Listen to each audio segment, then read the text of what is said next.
složený z obilných vlasů a polního kvítka, kterou právě vidíme přicházet, je jeden z nejúhy, kterým je Majka ozdobená, nesou mladí ze všech folklorů. Dřevěný a později železný.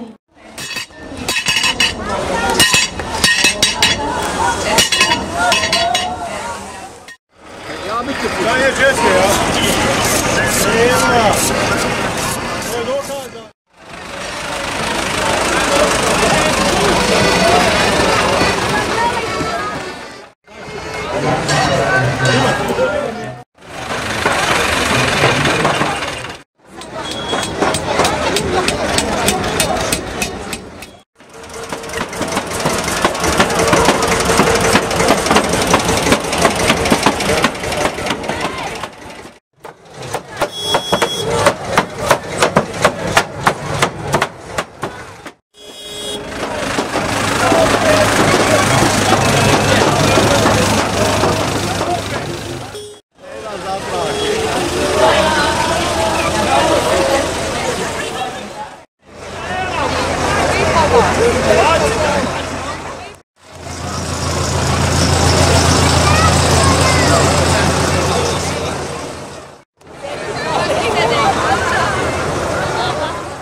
Dziękuję.